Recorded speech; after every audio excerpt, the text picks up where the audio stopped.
currently using this tool set and is targeting these types of data.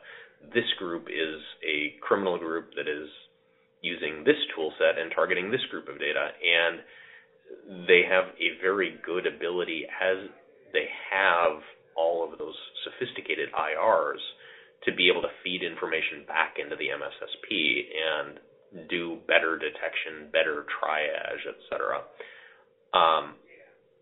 They've got a really high level of service based on a really high level of intelligence. The constraints for scale there are, to an extent, cost.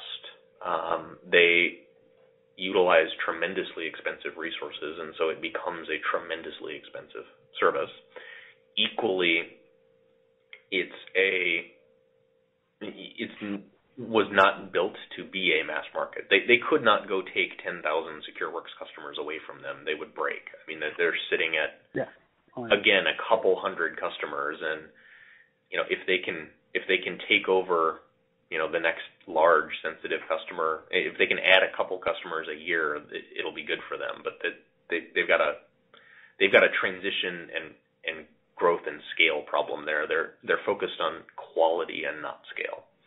And I would argue that Leidos/Lockheed has a similar challenge and a similar level of quality. They have extremely good tool sets for detection and analysis. They have extremely mature processes for containment and triage.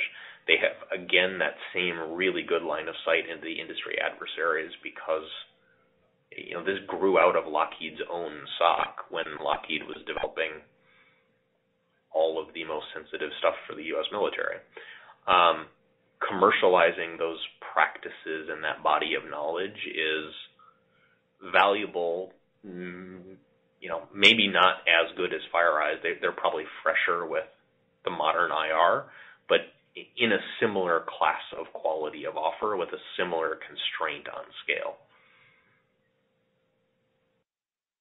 Yeah, I think and I said this before, on the commercial side, I don't know a lot about Leidos and what they've been able to accomplish there. I know their government side, and the fact that when they do look at commercial, or we'll call them enterprise relationships, they're looking at or dealing with customers who potentially are going to be getting federal contracts, because it's kind of their sweet spot, the thing they understand. And so they're able to help them kind of meet those government requirements, kind of eliminate a lot of that extraneous paperwork that goes with the bid process, and really kind of reinforce for that partner that when they do make those, do win those contracts, that they're going to have those capabilities with them. On the FireEye side of the business, Mandiant is their brand right now. I mean, it is their big thing that everybody in this industry, from the smallest to the largest, talks about. And I've worked with them and worked against them for over a number of years, and have a great deal of respect for their capability, particularly Kevin and what he had, really delivered to that business. But I will say that they made some acquisitions, and originally John McCool, when he was over there, he kind of forced FireEye to take their eye off innovation and tried to get them to, through acquisitions, kind of make things happen versus doing their own internal development and innovation. Now they're getting back on that internal aspect of it, of really driving towards the future, because, again, they have more knowledge. They do play very well on the darknet side of the business. They're very well respected there. Again, I don't know about Leidos on the commercial side, but they're getting a little competition,